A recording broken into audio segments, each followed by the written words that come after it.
Accountancy classes में आप सभी का स्वागत है। आज का टॉपिक आपके लिए बहुत ही इम्पोर्टेंट है। ये टॉपिक आपको बोर्ड में 4 मार्क्स दे सकता है। वीडियो को पूरा ध्यान से देखिए। स्टार्ट करते हैं। आज का टॉपिक टोटल एसेट टू डेब्ट रेशियो।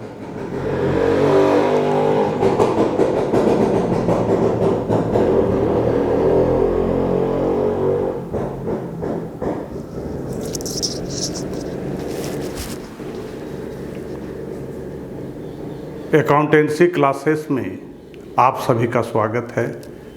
आज का टॉपिक आपके लिए बहुत ही इम्पोर्टेंट है। ये टॉपिक आपको बोर्ड में 4 मार्क्स दे सकता है। पूरे वीडियो को पूरे ध्यान से देखिए। आज का टॉपिक है टोटल एसेट टू डेब्ट रेशियो। टोटल एसेट टू डेब्ट ratio. Total asset to debt ratio establish relationship between total asset and debt. Debt to equity ratio पिछले वीडियो में आपने डिटेल में पढ़ा। Debt to equity ratio, ratio of डेब्ट and equity. डेब्ट के बारे में हमने डिटेल में बताया कि डेब्ट का फॉर्मेशन कैसे होता है। उसी डेब्ट का यूज यहाँ भी करेंगे। उसको आप पिछले वीडियो को एक बार फिर से ध्यान से देख लीजिए। उसमें डिटेल में बताया गया है कि डेब्ट is equal to sum of long term borrowing plus long term provision. Long term borrowing में क्या आता है, लॉन्ग टर्म प्रोविजन में क्या आता है, ये वीडियो में हमने साफ साफ कहा है। इसलिए आज के वीडियो को समझने के लिए आपको पिछले वीडियो को एक बार और देखना है। तो आज का मेरा टॉपिक है टोटल एसेट्स टू डेब्ट रेशियो। दैट मीन्स ये जो टोटल एसेट टू डेब्ट रेशियो है, ये एक रिलेशन इस्टेब्लिश करता है टोटल एसेट एंड डेब्ट का। तो आज हम आपको टोटल एसेट के बारे में बताएंगे और डेब्ट के बारे में आपको हमने पिछले वीडियो में बताया है, इसलिए डेब्ट की चर्चा नहीं करेंगे। उस वीडियो को आप एक बार देख लीजिएगा। टोटल एसेट टू डेब्ट ratio establish the relationship between total asset and total long term debts. Total long term debts. Total asset to डेब्ट रेशियो संबंध स्थापित करता है एसेट, टोटल एसेट और टोटल लॉन्ग टर्म डेब्ट्स। ये जो हमारा टोटल एसेट टू डेब्ट रेशियो है, ये इंडिकेट करता है विच डेब्ट is being covered by the asset. The डेब्ट is being covered by the asset, कि हमारा जो एसेट है और जो हमारा डेब्ट है, एसेट किस हद तक डेब्ट को कवर करता है। ये रेशियो हमें यह बताता है कि हमारे इंटरप्राइजेज का, हमारे फर्म का, कंपनी का जो एसेट है वो डेब्ट को कैसे कवर करता है। A formula to calculate total asset to debt ratio. Total asset to debt ratio is equals to total asset by debt. डेब्ट के बारे में आपको पहले ही मालूम है। पिछले वीडियो में हमने डेब्ट के बारे में पूरा डिटेल में बताया है, इसलिए इस वीडियो में हम डेब्ट के बारे में नहीं बताएंगे, सिर्फ बताएंगे टोटल एसेट के बारे में। Total asset is equals to non current asset plus current asset. Total assets is equal to non current assets plus current asset. अब हम बताएंगे आपको कि भाई ये नॉन करेंट एसेट में क्या क्या होता है। तो नॉन करेंट एसेट में पहला होता है fixed asset.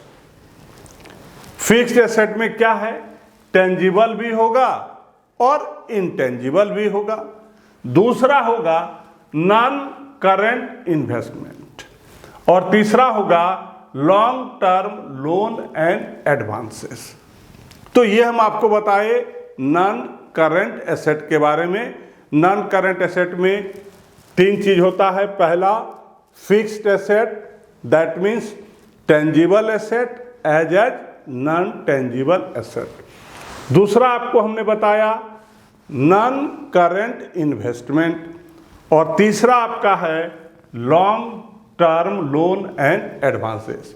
So these are the non current asset. अब हम लोग बात करेंगे करंट एसेट में क्या क्या आता है।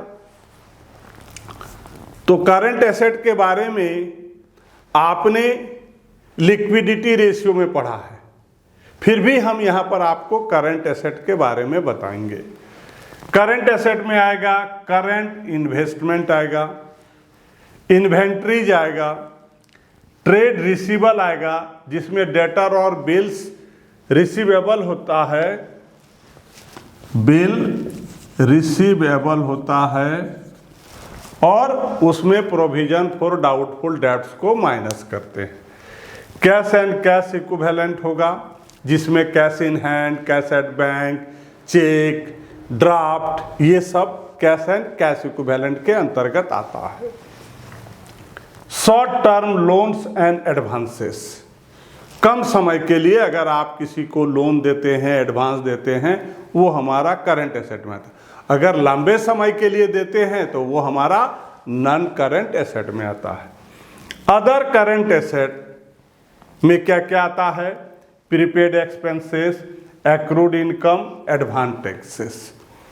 तो यहां पर आपने हमसे पढ़ा total asset to debts, total asset to डेब्ट ratio is equals to total asset by debts. Some of the example to calculate total asset to debt ratio. Example number 1, non-current asset is rupees 8 lakhs. Current assets is rupees 3 lakhs. Non-current liability is rupees 5 lakhs and current liability is rupees 3 lakhs. यहां पर जो item दिया है उससे हमको मतलब नहीं है। मेरा टारगेट है कैलकुलेट टोटल एसेट टू डेब्ट रेशियो। तो सबसे पहले हम लोग क्या करेंगे, फॉर्मूला को लिखेंगे। टोटल एसेट टू डेब्ट ratio equals to total asset by debts. ये हमारा फार्मूला है, टोटल एसेट्स बाय डेब्ट्स, ये हमारा फार्मूला है। फार्मूला लिख लिए। अब हमको चाहिए टोटल एसेट्स। अब हमको ये देखना है क्या क्वेश्चन में टोटल एसेट दिया है। जवाब अगर हाँ है तो डायरेक्ट वैल्यू पुट करेंगे और जवाब अगर नहीं है तो हम फार्मूला यूज करेंगे कैलकुलेशन ऑफ टोटल एसेट्स। मेरी बात ध्यान से समझिए, ऐसे आपका 4 मार्क्स नहीं आएगा, थोड़ा सा इसका भी इस्तेमाल करना है। फार्मूला याद रखना है, पहली बात है फार्मूला याद रखना है, इसमें कोई नहीं। और फार्मूला याद रखने का सबसे आसान तरीका है, ये चीज आप याद रखिए, सॉल्वेंसी रेशियो का जो पार्ट है, जैसे आपने पहला क्या पढ़ा, डेब्ट इक्विटी रेशियो, डेब्ट बाय इक्विटी। सिर्फ अगर नाम याद रखिएगा तो फॉर्मूला आपका अपने आप आ जाएगा। ये क्या आज पढ़ रहे हैं आप, टोटल एसेट टू डेब्ट रेशियो, तो क्या होगा फॉर्मूला, टोटल एसेट बाय डेब्ट। नाम याद रख, नाम में ही फार्मूला है। अगर आपको नाम याद है तो आप फार्मूला आराम से, फार्मूला याद करने की जरूरत नहीं है, सिर्फ नाम याद कर लीजिए कि सॉल्वेंसी के 4 पार्ट हैं। पहला तो आपने पढ़ा, आज आप दूसरा पढ़ रहे हैं, डेब्ट इक्विटी रेशियो, डेब्ट बाय इक्विटी। आज आप क्या पढ़ रहे हो? टोटल एसेट टू डेब्ट रेशियो, टोटल एसेट बाय डेब्ट। तो हम पहले फार्मूला लिख दिए, अब हमको चाहिए टोटल एसेट और डेब्ट। क्या यहां पर है? तो जवाब आपका नहीं है। जब आप खोजेंगे टोटल एसेट, इसमें कहीं लिखा हुआ है total asset equal to something या डेब्ट इक्वल टू समथिंग? नहीं है ना। देन हम एक फार्मूला यूज करेंगे टोटल एसेट का, जो यहां दिया है उसके अनुसार, non current asset plus current asset. Question में हमारे पास नॉन करेंट और करेंट दिया है, तो हमारे लिए फार्मूला टोटल एसेट का कौन सा यूज करेंगे? Non current plus current asset. उसका वैल्यू पुट कर देंगे 11 लाख। टोटल एसेट्स आपका आ गया 11 लाख। अब हम डेब्ट की बात करेंगे, तो हमको बहुत सारा चीज जानना भी है। डायरेक्ट आपको डेब्ट का अमाउंट नहीं देगा, तो भाई डेब्ट क्या होता है? तो डेब्ट क्या होता है? नॉन करेंट लायबिलिटी होती है। याद रखिए, डेब्ट क्या होता है? नॉन करेंट लायबिलिटी होती है। तो नॉन करेंट लायबिलिटी दिया हुआ है हमारा क्या? 5 लाख। बच्चे कभी कभी परेशान होते हैं, सर ये करेंट एसेट भी दिया, इसका क्या करें? बहुत कुछ रहता है, लेकिन आपका टारगेट गोल पर होना चाहिए कि आपको क्या कैलकुलेट करना है। इस क्वेश्चन में करंट लायबिलिटी की कहीं पर कोई जरूरत नहीं है, तो वो बेकार पड़ा रहेगा। वो आपको परेशान करने के लिए बहुत सारे अमाउंट दिया हुआ रहता है, ताकि बच्चा कंफ्यूज हो जाए और किसी में प्लस किसी में माइनस कर दे। यहाँ पर करंट लायबिलिटी की कोई जरूरत नहीं। अब आपके पास करंट एसेट भी हो गया और करंट लायबिलिटी भी हो गया। फार्मूला आपने यूज किया है, फिर से एक बार लिखिए, हैंस टोटल एसेट टू डेब्ट रेशियो। टोटल एसेट यहाँ लिखा हुआ है ना, तो टोटल एसेट का यहाँ अमाउंट लिख दीजिए। यहाँ डेब्ट लिखा हुआ है, तो नीचे डेब्ट का अमाउंट लिख दीजिए।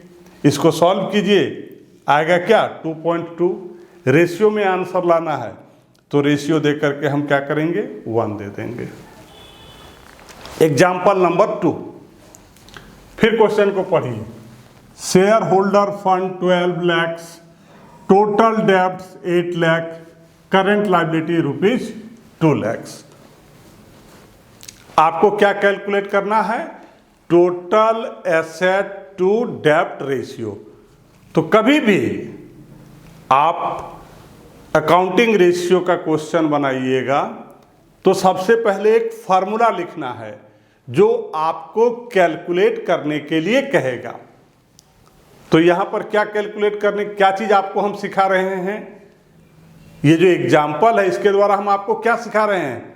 Calculation of total asset to डेब्ट रेशियो पढ़ा रहे हैं आपको। तो हम फार्मूला यहां लिख दिए, टोटल एसेट टू डेब्ट रेशियो का क्या होता है फार्मूला? हमने क्या कहा कि अगर आपको नाम याद है तो फार्मूला याद हो जाएगा। फार्मूला याद करने की जरूरत नहीं है, सिर्फ नाम याद रखना है कि सॉल्वेंसी रेशियो के 4 पार्ट होते हैं। उसमें आज आप पढ़ रहे हैं second number, total asset to डेब्ट रेशियो। तो यहाँ क्या है? टोटल एसेट डेब्ट है। फार्मूला हो गया, नाम याद हो गया, फार्मूला हो गया, टोटल एसेट बाय डेब्ट हो गया।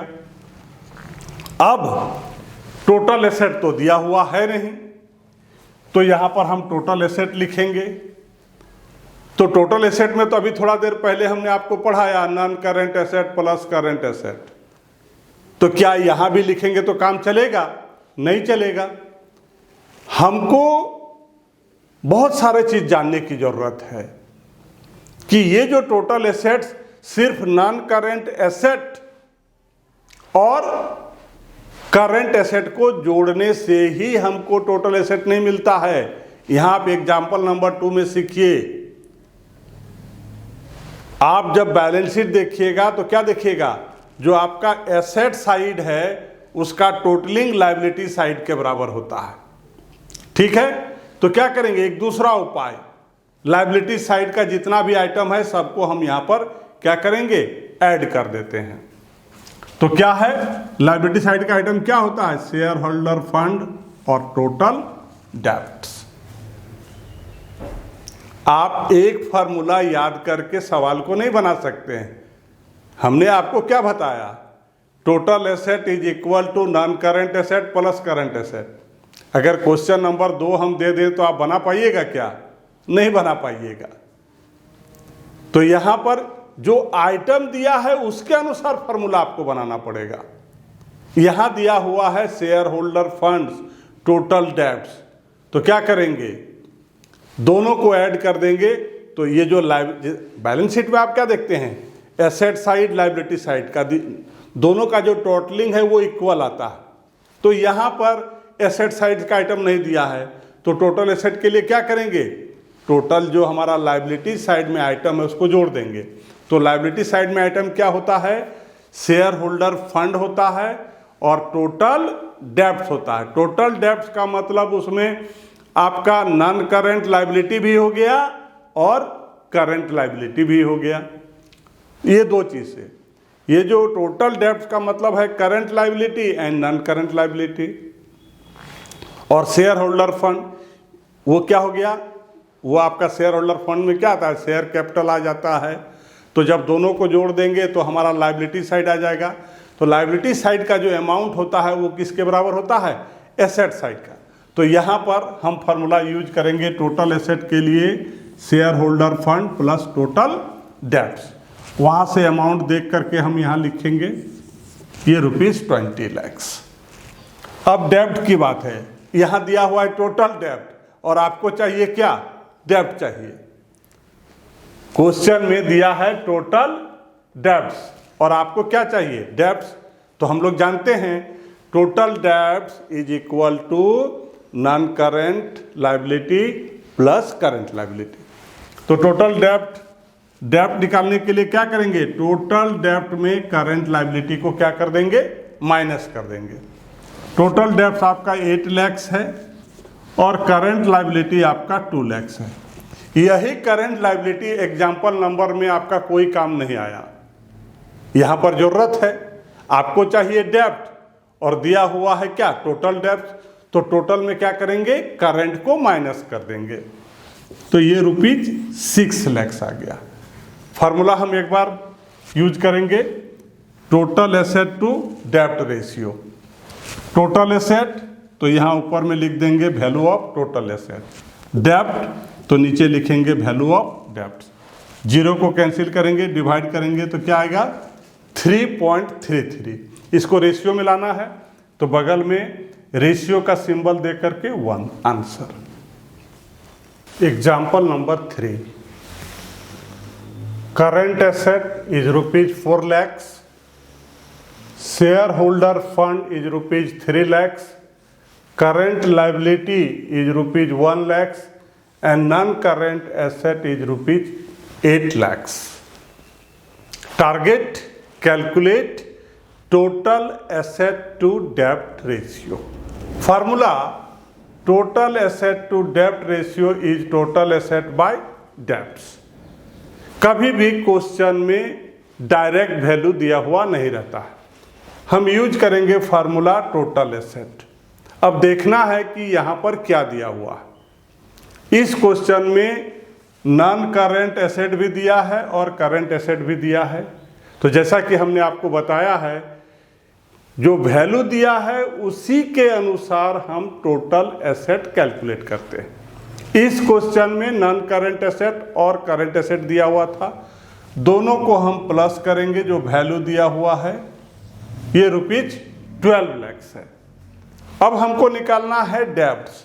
डेब्ट्स का यहाँ वैल्यू दिया हुआ नहीं है, तो क्या करेंगे, जो एसेट लायबिलिटी साइड में क्या क्या होता है, शेयर होल्डर फंड होता है, नॉन करंट लायबिलिटी होता है और करंट लायबिलिटी होता है। तो यहाँ पर हमारा दिया हुआ है शेयर होल्डर फंड और करंट लायबिलिटी दिया हुआ है। तीन चीज को प्लस करने से आपका टोटल लायबिलिटी या टोटल एसेट्स आता है, share holder fund, non current liability और करंट लायबिलिटी। आपको क्या निकालना है? डेब्ट निकालना है। आपको क्या निकालना है? डेब्ट निकालना है। तो यहाँ पर जो टोटल एसेट दिया है, दैट मीन्स एसेट साइड का जो टोटल वैल्यू है वो इक्वल टू होता है लायबिलिटी साइड के टोटल वैल्यू में। और आपको चाहिए डेब्ट, दैट मीन्स आपको चाहिए नॉन करंट लायबिलिटी। तो हम क्या करेंगे, उसमें से पहले शेयर होल्डर्स फंड माइनस करेंगे, फिर क्या करेंगे, करंट लायबिलिटी को माइनस कर देंगे। टोटल एसेट का वैल्यू 12 लाख है, शेयर होल्डर का 3 लाख है और करंट लायबिलिटी का 1 लाख है। The amount is ₹8 lakh.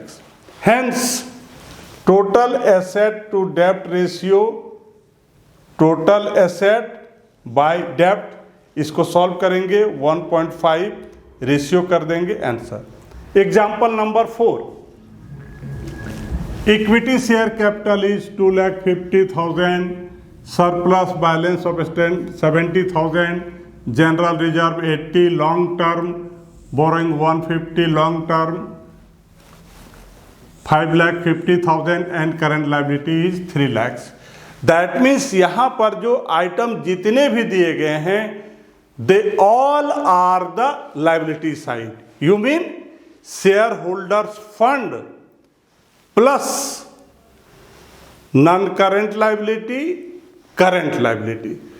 तो हमने आपको क्या बताया कि total value of asset is always equal to the total value of liability.